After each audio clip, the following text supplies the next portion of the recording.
Welcome to the third episode of the second series of the Women in CX podcast, a series dedicated to real talk conversations between women in customer experience.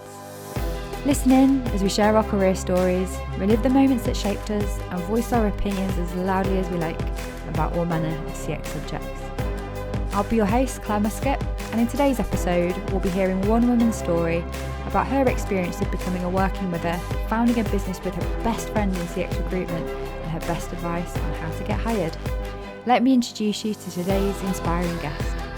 She began a career in publishing before moving into business development for new media and held various senior roles in sales before starting her recruitment business, CX Talent Limited, 8 years ago, alongside fellow inspiring woman in CX, Kate Baird. Please welcome to the show, CX sister, Jo van Riemsdijk. Hi, Jo. Hello, thank you for having me. How are you today? Very well, thank you. Awesome. Thanks so much for joining me to share your story and advice on recruitment in these crazy COVID times. Oh, you're very welcome. I hope I've got something interesting for people to listen to. Oh, I know your story, so I know you do. And that's a great point to begin. So I know you've got a really interesting backstory. So please can you tell the listeners how you got from publishing into CX recruitment? Sure. Well, I started off really my career. It was working for a picture agency, which where my clients were publishers. So we used to give them pictures of, women with croissant, for example, if it was a relevant story in Women's Weekly or something like that. And I started off there and I led a team of account managers because I really enjoyed the client relationship side of things. And then from there, I left and went to work for ITN, and I sold, or I didn't really sell that much actually, in fairness, of their ITN footage, news footage for new media clients, which was actually gaming companies. So people who made these sort of simulations of World War II fighter games. Sometimes they'd have like a section of World War II footage, which we would sell. And I worked there for 9 months, and I was made redundant, which was hideous. And then I worked for a business information company called the Profile Group for 8 years, where I had an amazing managing director who was this fantastic woman called Clare, who no doubt will listen to this hopefully at some point. And she really helped build my confidence up. And I started off doing business development. Then I sort of ran the account management team, and then I ran the commercial team. And I suppose at that point, actually, we were sort of doing customer experience and voice of the customer type surveys in a sort of caveman drawing type way, I would say. We had sort of customer feedback reports that we used to produce every month to sort of make sure that the product was getting better and better and better, which actually I'd done to sort of protect my sales team. So if the sales team figures weren't great, I'd be able to say, yes, well, that's because I told you about this and it's still not happening. So that was why I did that initially. And I loved working there. I worked in an exclusively female senior management team, which was awesome. And I've got some really good friends from that time. And then I left there and went back to my picture roots, because I actually did a master's in the history of art many, many years ago. And I wanted to use that at some point in my career. So I went to work for another picture agency called the Bridgman Art Library, which was run by an amazing lady, again, who was called Viscountess Bridgman. And I worked for her for 9 months to make it more, the whole thing more commercial. But I actually managed to get pregnant in my first week, which was unexpected, I think it's fair to say. Then I left 9 months later. And I never went back. It was a very long commute, and sad as that was, it wasn't going to work. And at that point, my husband and I left London and moved back to the homeland, which is where I am now, which is Hertfordshire, and where I had several friends who also returned to the homeland when children appeared. And then I sort of spent more and more time with friends here, one of which is the lovely Kate Baird. And together we decided we wanted to set up a business. We weren't sure what, but we wanted to do something. And so we thought that as we've been hiring managers and candidates, that the whole recruitment process for people was generally pretty dreadful. And we felt that we could actually offer something good. And so we started off sort of trying to come up with an idea for local businesses, because a lot of our friends had sort of had quite big jobs in marketing or lawyers or finance or whatever, and they all left to have children. You know, they were the ones that left and had children, but you know, we're all with loads and loads of talent and experience, and we wondered whether we could actually harness that talent and put women into short-term contract roles for local businesses, so they could work on a project by project basis. You know, you could have someone who was the, you know, marketing director of Unilever doing a marketing plan for your, you know, smaller business. And we thought, oh my God, it's going to be amazing. We're going to make loads of money. It's going to be fabulous. And it was an absolute disaster. But in so doing, oddly, a chap came to me with his CV, and he was a creative director at, I think, at UBS or somewhere like that. And I was really interested, thinking, you know, what is this? And it actually turned out he was sort of a user experience, customer focused person. And another one of my really good friends was very senior in HR at Barclays at the time. And I asked his permission if I could send his CV to her, so I could ask her where I would place someone like that. And she said, oh, this is really interesting, Jo, because we've got 7 customer experience director roles, which we are struggling to fill. So I'll put you in touch with resourcing. So then Kate and I suddenly got 7 customer experience director jobs at Barclays. And their resourcing team didn't really know what they were recruiting for. And the more we did, the more research we did on those roles, the more interested I became in what it was that they were doing. So, oh, hang on a second, this sounds remarkably like my caveman drawing type days, except a lot more sophisticated. And we got to talk to some lovely, really interesting customer experience people in this search. And it made me realize that it was a massively underrepresented area. So for candidates, they were used, you know, if they wanted to move jobs, they would be told about digital marketing roles or something, you know, or customer service roles. They wouldn't be told about customer experience roles. No one really got it. And resourcing teams are really struggling. You know, what is this thing? I don't know what this thing is.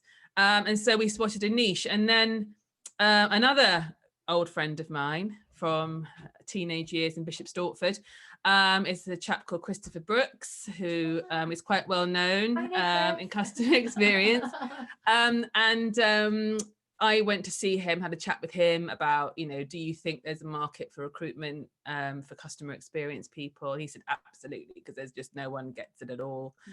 And so he helped us learn about it, you know, get to grips with what it was. He was a part of our business for a while. He's not anymore, because Kate and I wanted to be entirely independent of any consultancy. But you know, he was a big part of it to begin with, and I will always be, you know, be in his debt really for that. But yeah, that's how it happened. And then we've grown year on year, organically, slowly. A lot of our business comes from referral, which is great. Once you've got a client, we tend to keep working with them and then getting new work. This year obviously has been slightly different, but that's it in a nutshell, I suppose. Oh, and yeah, big up Sir Chris Brooks. He's a great ally, isn't he, for Women in CX? Yeah, definitely. Lovely chap. Yeah. So just winding back a little bit to the story, where you said you managed to get pregnant in the first 9 months of a new role. Yes. First week, I think you'll find. First week. Oh gosh. Yeah. First week. How was that?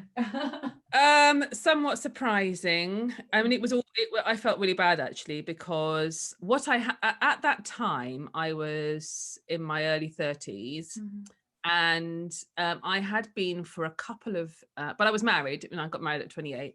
I'd been for a couple of interviews, and people had, to my face, said, well, you're in your 30s, you're married, not that keen on taking you on because you're probably going to have a baby. Oh. And it's like, oh, right.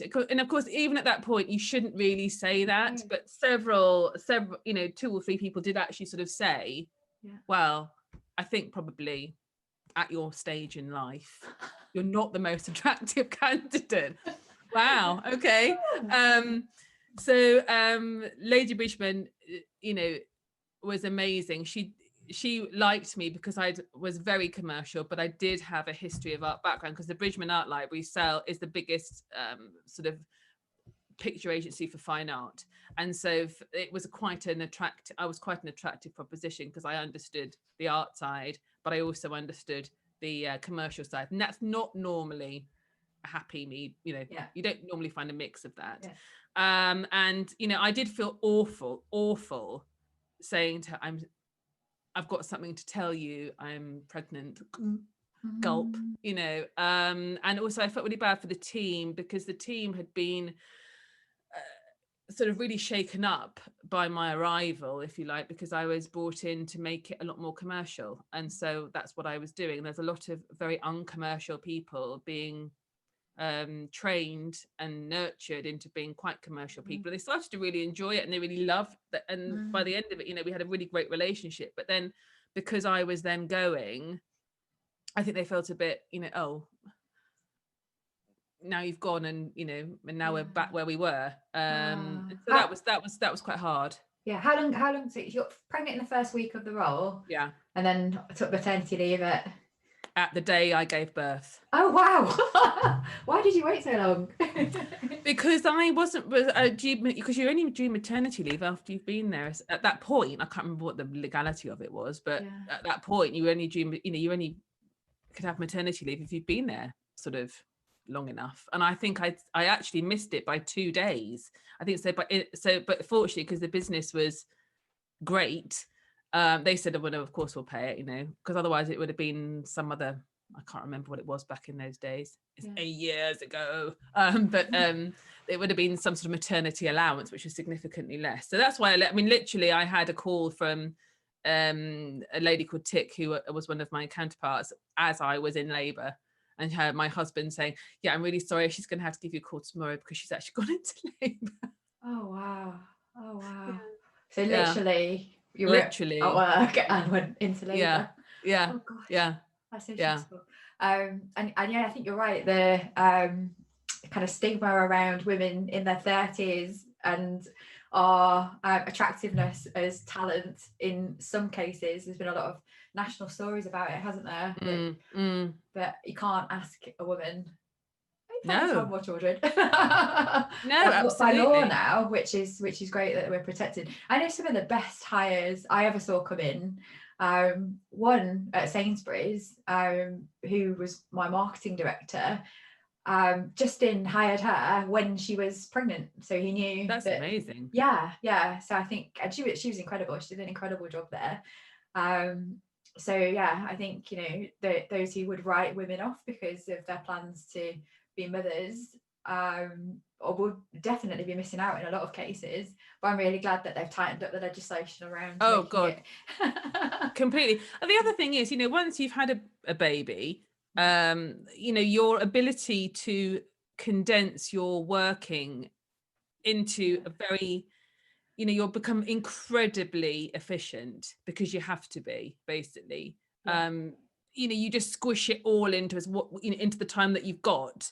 And also you have a massive guilt that you're not doing the best you could possibly do that you might have done prior to having a child. So, for employers, mothers are actually quite good employees because they really are very, very committed and very, very efficient. And you're not the first person to talk about that mum guilt of trying to balance a career, especially with new motherhood, and no matter what you do, feeling like you're letting either yourself or your child down in some way by not managing to do 100% in all areas at all times. Do you think that the change in working style might be helping to facilitate a balance between work and family, or is it harder? I don't know. I mean, I can only talk. I would imagine. I think it depends on the stage that your child is at. I would say the younger the child, the more challenging the working from home situation might be. My kids are fortunately, now both at secondary school, so they're quite self-sufficient. So although most of our interaction depends on, can I have some biscuits or crisps or something, they fortunately don't ask me about, can you help me with this maths, for example. And I don't need to keep them entertained, and I have to be aware of what they're doing to entertain themselves, but I don't necessarily have to entertain them. I think if you've got children who are little, particularly toddlers, any time, in fact, any age really up to probably year 4, which would be about 9, I think that would, for women working from home with children at home of that age, that's really challenging, I would say. And I feel very fortunate that I am not in that situation myself anymore. Yeah, okay, I can imagine. I know that a lot of my friends who are parents celebrated when the nurseries opened again, because they found it impossible to work with toddlers around.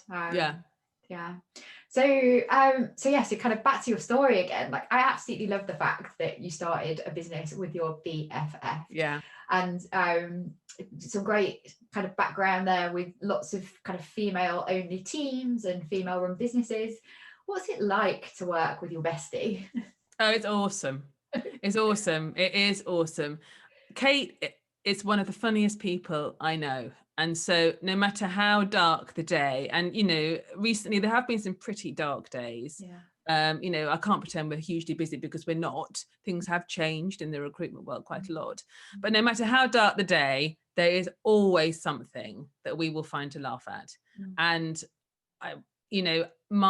she is a huge, like my rock completely. So if I'm having a bad time, she boisters me up, and vice versa. So we complement each other quite well. I'm very commercial. I'm quite, here I am, jazz hand, and Kate's brilliant because she has run businesses. She's great on the stuff that requires reading and detail and stuff that I am not good at. So she's absolutely brilliant at that. She's getting a lot more jazz handy, so I'm going to have to up my game, I think, slightly.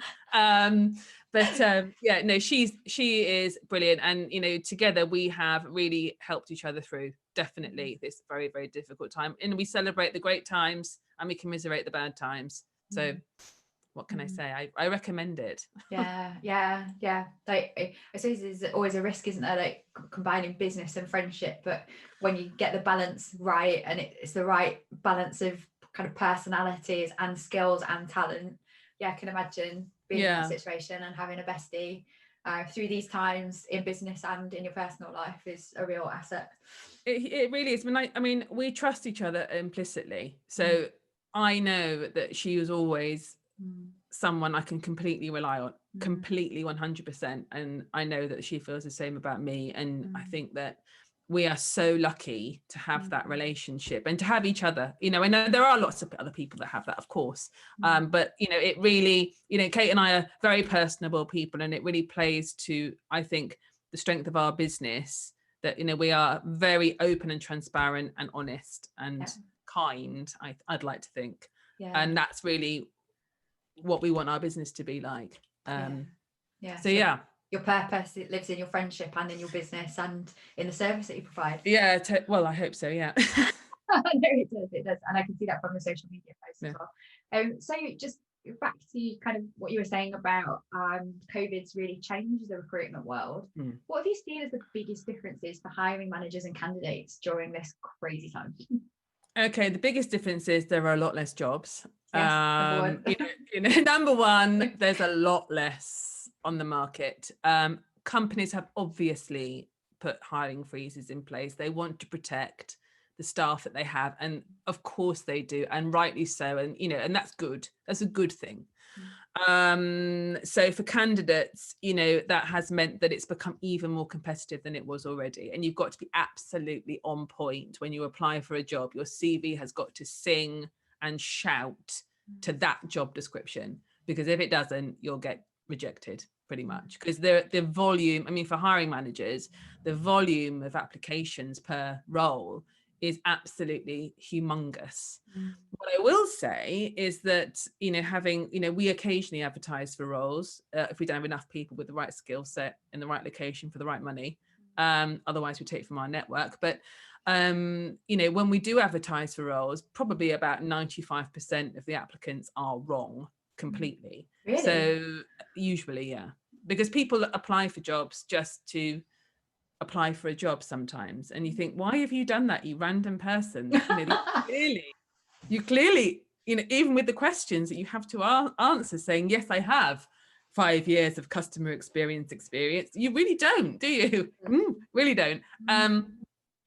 I think a lot of people do that, and I think particularly at the moment there is a tendency for people to panic and to scattergun apply for things, and that is the biggest waste of time you could ever do. Ever. Do not scattergun apply for jobs, because it does not work. You need to be meticulous. You need to be, you need to do your due diligence. You need to check that job is real. And, if it's an agency, call the agency, don't apply to the agency, call them up, say, talk to me about this role, make sure that it's live, make sure you know who the client is. And then, if you then talk to the agency, it's quite likely, if you are right for that job, they think, oh, hurrah, yes, don't bother applying on our advert. Please send me your CV directly. You've got to be absolutely on point when you apply for a job. Your CV has got to be tailored to that job. And if it isn't, then, you're not going to get through the net. No, unfortunately not. And it's grim. And recruitment is broken.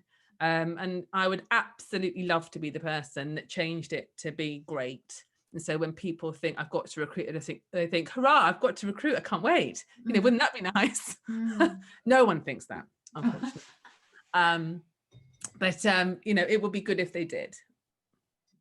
Yeah, so that was one big tip there about tailoring your CV to the job role. Is that like using words that are in the JD, repeating those, giving examples of exactly when I did this thing?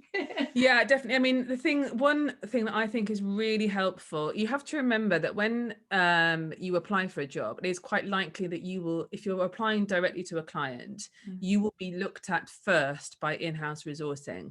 Now, in-house resourcing vary in brilliance, just like recruitment consultants do. Most of them are old recruitment consultants. And they also work, which I never really realized, on several more roles at one time than a recruitment consultant does. So an in-house resourcer can be working on anything from, depending on the organization, from like an engineering role or a finance role or a marketing role. And you can bet your bottom dollar when they get a customer experience, I think, oh God, not this again. I still don't know what it is. Don't know what it is. I don't know what it is. I've actually got no interest in it at all. And so, remember, they've got volumes and volumes of CVs to get through. So they're going to just look at it. They look at it on average for 6 seconds. Wow. And so if you don't hit them in the face as being obviously right for that role in that 6 seconds, you will be discarded. I mean, obviously you must never, ever lie, tell a mistruth on a CV ever. But what's a really good thing to do is to detail, from reading the job description, you should be able to see what the key skills are that they're looking for. And it's quite nice underneath your initial profile to detail your key skills, so that in-house, you make it as easy for that in-house resourcer as possible. If you imagine talking to one of your friends who doesn't understand what customer experience is, right? And I'm sure everybody has got friends that don't understand what customer experience is, and they'll go, so what is it again? And you have to explain to them in the most basic of terms what it is that customer experience is. You kind of need to emulate that on your CV when you're applying for a job, because then you're making it easy for that in-house resourcer who's possibly overstretched, doesn't understand it, make it easy for them to see, oh, look at that, oh, hurrah, this is a good person, here we go, through to the hiring manager. And if you are a hiring manager anyway, then when you get a whole load of CVs on your desk, you do not read the CV from cover to cover. You do not read every word. You also glance at a CV for about maybe 10, 20 seconds. Slightly longer. So, you have to imagine, if you are a hiring manager, that you are applying to yourself on the very worst day of your life, when everything's going wrong, you've got meeting after meeting after meeting, and there's a pile of CVs and you've got to leave early, so you've got to get through them. So on that very day, you are going to look at those CVs for 10 to 20 seconds. You're not going to read them. So appeal to yourself as if you were recruiting yourself. That's what I mean. That's probably my best piece of advice. Put yourself in your hiring manager's shoes. But as CX professionals, we should be good at that. Because of our skills in empathy and understanding our customer. So thinking about kind of getting a job a bit like customer experience. Yeah, basically, that's exactly it. What's your point of view on photos on CVs? No, definitely no. No, okay. No, that's a big NO from me. That's very clear, NO. Yeah, NO. There's several reasons for that. A lot of companies now are very strong on anti-discrimination. The minute you put a picture of yourself on a CV, you can see whether you're female, you're white, you're black, whatever, and that instantly can prejudice somebody against you or for you. Right. Also, CVs shouldn't have if you're applying via an ATS system, photos just will cause it not to see you. What CVs should be, in my opinion, in Word, very basic, no pictures, no graphics, no links, very plain, very easy for any ATS system to read at all. So definitely no pictures. So sometimes, I don't do it anymore, but when I had contracting jobs, because I'm a service design, CX design specialist, my CV looks very pretty and it has a picture on it. So I shall bear that in mind but I think in case I get back into that market. Well, I think the thing is, pretty CVs have their place. If you, for example, get contacted by somebody, so I'll tell you what, send me over your CV, and it's a hiring manager, then it's entirely okay to send a pretty CV. Yeah. But don't apply for a job using I get you. Okay, I see the difference. Yeah, I guess I was already kind of in there when. Yeah, well then that's different. With short-term contracts and day rate kind of roles. Yeah, that's different. No, thanks for clarifying that. There's probably good advice for everyone out there. I noticed as well, so something I'd noticed that had changed. I was chatting to somebody the other day, and the whole recruitment process was obviously all done online. And I think they're about 3 months into the role now. They've still never met their boss in real life. How do you deal with the kind of like online interview process? So let's say CV's been bang on the money, the SEO search words have all been perfect for the system to pick up, or the recruiter who perhaps doesn't understand what CX is, you've got to the stage of having an interview. How can you deal with the difference in not physically being there? How do you present yourself well online? I mean, obviously you've got to, whether you're wearing pajama bottoms, make sure you're wearing a nice top. Right. I've actually got my gym leggings on still at the moment. Oh, well, why not? Why not? Why not? I'm not going to show you what I've got on. Right. Obviously look nice and be professional, and you need to treat it as if it was a face-to-face interview. And actually, I personally find Zoom conversations as if I was sitting in a meeting talking to somebody. Be yourself, be authentic. Is the most important thing. Don't try and be something that you're not. Prepare for it by making sure that you have researched the company, you have read through the JD several times over, so you know exactly what they're looking for. But also, one thing that Kate and I really advise people to do before anything is write what we refer to as a brag sheet. Now what this is sort of like a book of you, if you like. So write down all the stuff that you have done in your career that you're really proud of. Now that's obviously customer experience stuff, of course, but it can be anything from, personnel development. If you've had a difficult team member, did you bring them round? How did you do that? Did they do really well after that? Write about things like, when you've done amazing stakeholder engagement, you've changed someone's mind, you've got them to buy into something, anything that you find that you are super, super proud of. Write it all down, on a piece of paper, however you want to do it.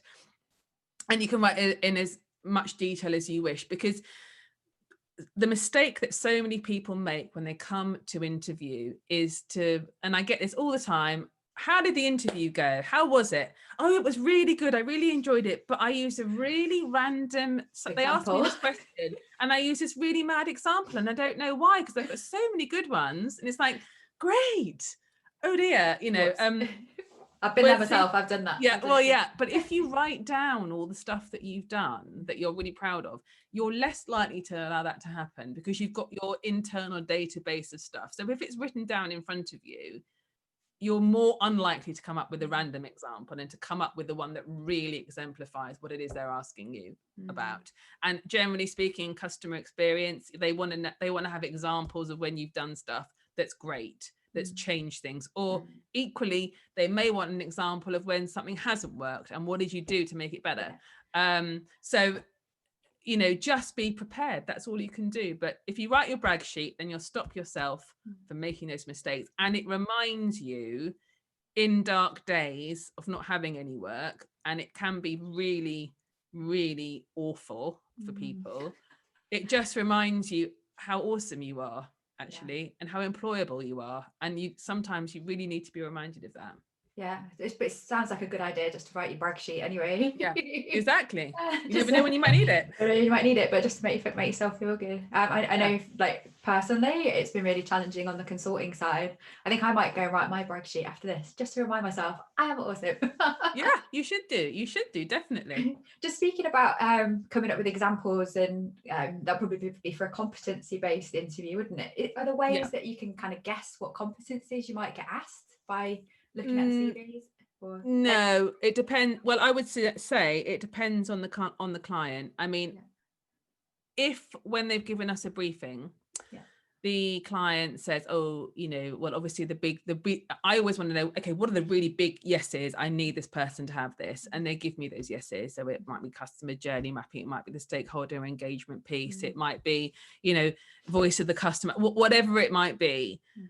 So that will be the technical side. I will brief the candidate on that, and I say, look, these are the areas that they've absolutely categorically stated there must be really good experience in, and then that will allow them to tailor their CV. But then it will also allow them to make sure they've got those examples to hand. So you know, yeah, exactly. So you know, if leadership is a big part, for example, then they would need to have examples of leadership, of managerial stuff, of turning that personnel issue into a success. It just, you know, the benefit of going via an agency is that, of course, that we can brief you on that. Whereas if you're going in directly, it's a bit more challenging. So you need to read between the lines on the job description about what actually they're going to ask you, but be prepared for anything. So working with a recruiter helps both the hiring manager and the candidate make sure it is the right fit, I guess. Because I would say yes, obviously. I would say yes. There are, I mean, obviously, at the moment, companies are looking to cut costs. So agencies are being written out as far as they possibly can be. And, you know, fine, that's the way that it is. That's the world we live in. But if a role is business critical, it is important to get that person in quickly. Now, we all know how customer experience is a massively misused term. It doesn't necessarily, you know, you can have someone in a customer experience role who may be strongly marketing, who may be strongly operational, who may be strongly technical and digital. They come from all sorts of different backgrounds and have all sorts of different leanings. And every single customer experience role is unique to that business. Okay, so just because somebody has got a customer experience title does not necessarily mean that they're the right person for that job.